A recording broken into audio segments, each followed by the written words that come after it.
अस्सलाम वालेकुम। मेरा नाम डॉक्टर अब्दुल्ला है और आज BLS कोर्स के MCQs की प्रिपरेशन मैं आपको करवाऊँगा। फर्स्ट सिनेरियो ये है कि in a child with no pulse and gasping breathing what should be done first. तो पहला है begin rescue breathing, check the airway, begin CPR, give a shock with AED। तो सबसे पहले जो भी अनरिस्पॉन्सिव होता है उसमें आपने पल्स चेक करनी है और अगर गैस्पिंग है तो फौरी CPR शुरू कर देना है। अब सेकंड क्वेश्चन की तरफ आते हैं। When using a bag mask device during two rescuer CPR, what is the role of rescuer providing ventilation? Squeeze the bag every 10 seconds, hold the mask in place with one hand, open the airway using a jaw thrust, ventilate the patient every 2 seconds। तो इसका जो है सबसे पहले आपने airway को open करना है, जॉ थ्रस्ट देना है, ठीक है, और मेंटेन करना है ओपन एयरवे, ठीक है जी। जब मेंटेन ओपन एयरवे होगा तो फिर ही आगे हम उसको बैग से सांस दे सकेंगे। During high quality CPR, what is the minimum time for interruption in chest compression? 5 second, 10 second, 15 second, 20 second. तो इसका आंसर सिंपल है, 10 सेकंड से कम इंटरप्शन होनी चाहिए, इससे ज़्यादा नहीं होनी चाहिए हाई क्वालिटी CPR में। 10 सेकंड से ज़्यादा की इंटरप्शन होगी तो काम जो है वो ख़राब हो जाएगा पेशेंट के लिए।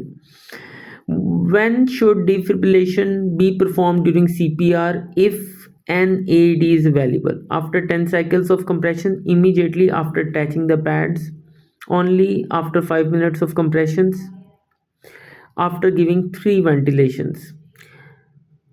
तो जब भी आपने पैड अटैच कर दिया, मशीन ऑन है, जो ही मशीन आपको कहेगी क्लियर कर दें, और तो डिफिब्रिलेशन फौरी करनी चाहिए। डिफिब्रिलेशन करेंगे, रिदम रिस्टोर हो जाएगा तो आगे चलेगा काम।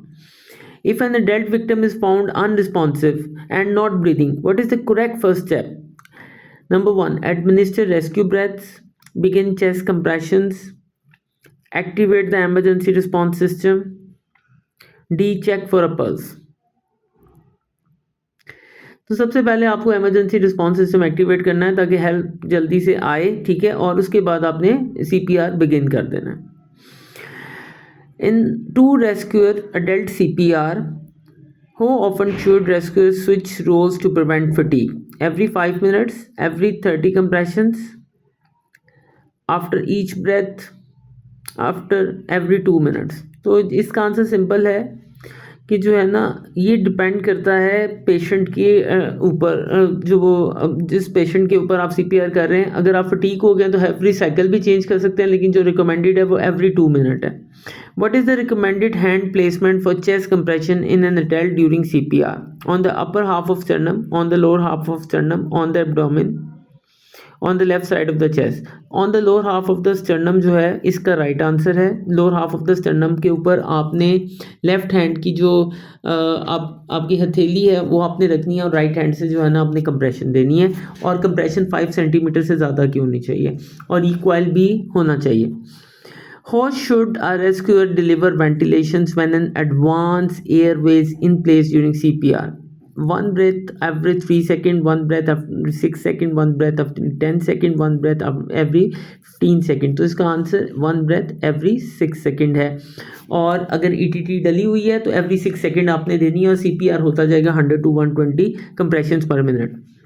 What is the first step when using AED on a patient?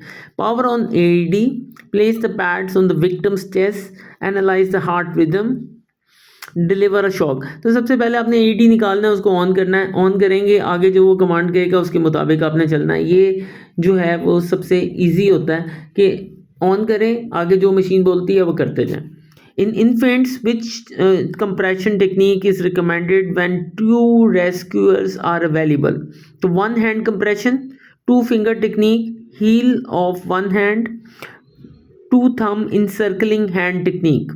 तो इसका D आंसर है 2 thumb encircling hand technique। अगर 2 रेस्क्यूअर्स हैं तो 2 thumb encircling hand technique जो है वो यूज़ करनी है। अगर सिंगल है तो आप 2 finger compression method भी यूज़ कर सकते हैं। What is the maximum interval that should be allowed for pulse check during CPR?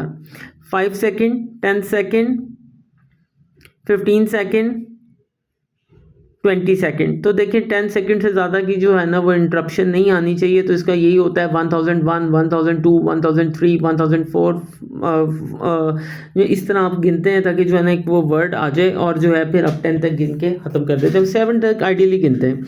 In a situation involving an infant in a cardiac arrest, what is the correct compression to ventilation ratio for 2 rescuer CPR? तो ये simple है 30:2, 15:2, 10:2, 5:1। 30:2 जो होता है वो आपने single में करना होता है। जब आपके पास 2 रेस्क्यूअर्स हैं तो 15:2 हम यूज़ करेंगे। तो याद रखें 2 rescuers 15:2। During 2 rescuer CPR, which rescuer should activate the emergency response system and retrieve AED? तो rescuer providing compression, rescuer providing ventilation, first rescuer to arrive, second rescuer to arrive. तो it is again a simple question. जो second आएगा वही AED लेके आएगा। जो पहला है क्योंकि उसने तो AED का कह के कंप्रेशन स्टार्ट कर दी, तो सेकंड रेस्क्यूअर जो है वो लेके आएगा। ठीक हो गया जी, यहाँ तक क्लियर हो गया आपको।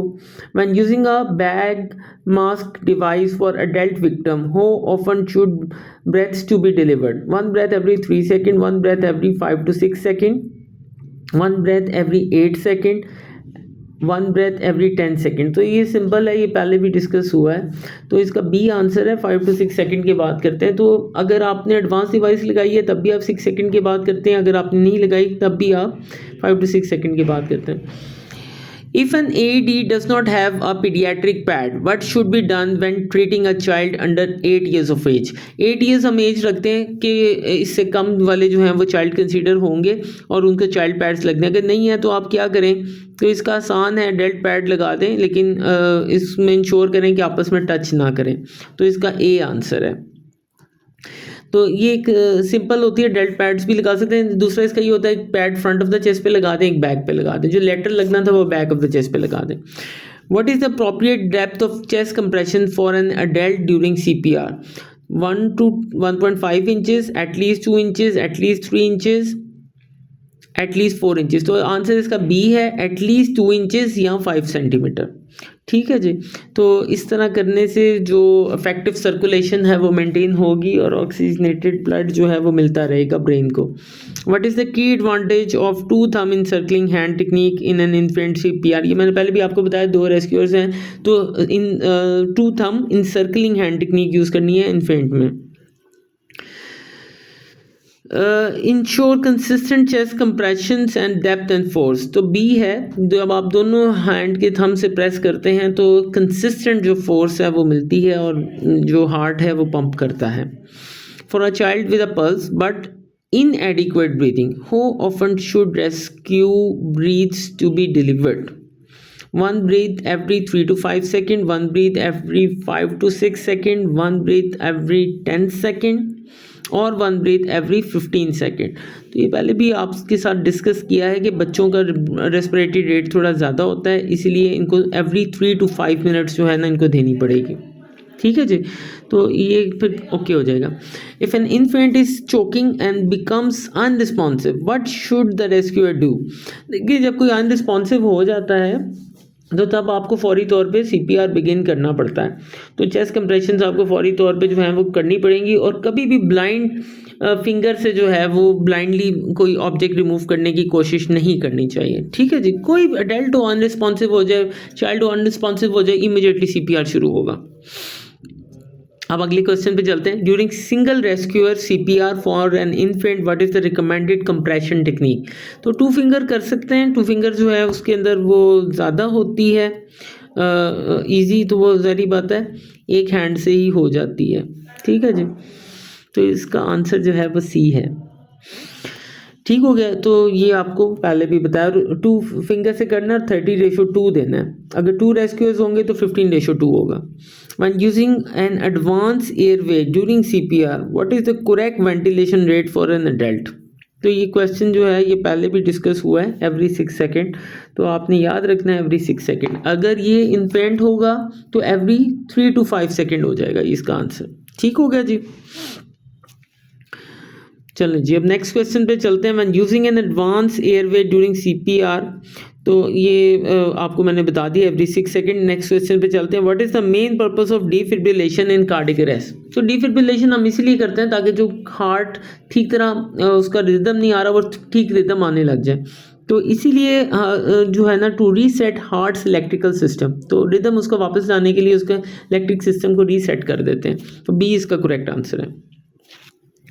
ठीक है जी, तो ये सिंपल क्वेश्चन था लेकिन बहुत इंपॉर्टेंट है। Defibrillation in patients who is unresponsive and pulseless. In two rescuer infant CPR, how often should the rescuer switch the roles? Every 5 minute, every 30 compressions, every 2 minutes or 5 cycles, every 1 minute. तो आप लोग gas करें इसका answer. तो जैसे रेल्ट में था every 2 minute या 5 साइकिल, इसी तरह जो है इन्फेंट में भी है। तो आंसर इसका 2 मिनट्स या एवरी 5 साइकिल्स है। What is the recommended rate for delivering chest compression during high quality CPR? तो इसका पहले भी आंसर आपको बताया, 100 to 120 कंप्रेशन देनी है पर मिनट। 100 to 120 कंप्रेशन देनी है पर मिनट। तो इसका करेक्ट आंसर जो होगा वो C होगा। ठीक है जी, ये प्लीज़ आप इसको देख लें। तो इफेक्टिव कंप्रेशन एटलीस्ट 5 सेंटीमीटर की होती है और 1 मिनट में 100 to 120 कंप्रेशंस होती हैं during CPR। Why it is important to allow complete chest recoil between compressions? देखें, चेस्ट रिकॉइल होगी तो heart again fill up with blood होगा। जब आप प्रेस करते हैं तो हार्ट में जो ब्लड मौजूद होता है वो आगे चला जाता है। अब उसको अलाउ करेंगे तो दोबारा रीफिलिंग होगी। ठीक है जी, तो इसीलिए इसका करेक्ट आंसर ए है, allow the heart to refill with blood. Heart refill होगा तो आगे जो है फिर ब्लड इकट्ठा होगा तो अब फिर प्रेस करेंगे तो आगे जाएगा, अगर नहीं इकट्ठा होगा तो कैसे जाएगा? What should the rescuer do if an adult choking victim becomes unresponsive? तो मैंने आपको पहले भी बताया, अगर अडल्ट विक्टिम हो चाहे इन्फेंट हो, जब अनरिस्पॉन्सिव हो गया उस टाइम एब्डोमिनल थ्रस्ट नहीं देने, उस टाइम आपने CPR स्टार्ट करना है। CPR आप स्टार्ट करेंगे तो काम आपका जो है वो ठीक होगा, नहीं तो आप उसको उस टाइम अनरिस्पॉन्सिव को एब्डोमिनल थ्रस्ट कैसे देंगे? अब तो वो कॉन्शियस नहीं है, बाहर नहीं निकाल सकता कुछ कफ करके। ठीक है जी, तो ये CPR होगा। In a scenario where adult is unresponsive, not breathing and has no pulse, what is the priority action? Activate EMS, deliver rescue breaths, begin chest compressions and use AED। तो सबसे पहले आपको मैंने बताया था कि इस केस में हमने अगेन अनरिस्पॉन्सिव है तो चेस्ट कंप्रेशंस जो है हमने स्टार्ट कर देने हैं और कॉल फॉर हेल्प और जो है वो उसको भी साथ बता देना है। कोई भी पेशेंट अनरिस्पॉन्सिव होगा तो आपने सबसे पहले CPR स्टार्ट करना है। In short, what is the appropriate size mask for providing ventilation to a child during CPR? Adult, infant, neonatal, child. तो देखें, जो वो है वही मास्क होगा। तो चाइल्ड है तो चाइल्ड वाला मास्क ही आपने देना है। डिफरेंट मास्क की डिफरेंट साइजेस और कलर्स होते हैं, तो जो मास्क उसको पूरा आता है वही आप यूज़ करेंगे। When providing a CPR to pregnant woman, what modification should be made to compression? Very important question, क्योंकि नीचे एब्डोमिनल बल्ज है तो अब क्या करें आगे आपको बताते हैं। ठीक है, use 1 hand instead of 2, increase the depth of compression, perform compression slightly higher on the chest, avoid using AED। C is the correct answer. थोड़ा सा स्लाइटली हाई आपने कंप्रेशंस देनी है स्टर्नम के ऊपर, लोअर एंड ऑफ स्टर्नम की जगह middle end of the sternum पे चले जाना है। For a victim in a cardiac arrest with suspected opioid overdose, what additional treatment can be considered? तो देखें, ओपियोइड है तो उसका जो हमारे पास काउंटर करने के लिए दवाई है वो नैलेक्सोन होती है। तो एडमिनिस्टर नैलेक्सोन, उसमें आप प्यूपल्स भी देख सकते हैं, पिन पॉइंट प्यूपल्स हैं तो वो आपको बहुत आइडियली पता चल जाएगा। तो नैलेक्सोन आप इसको एडमिनिस्टर कर सकते हैं तो reverse the effect of opioid over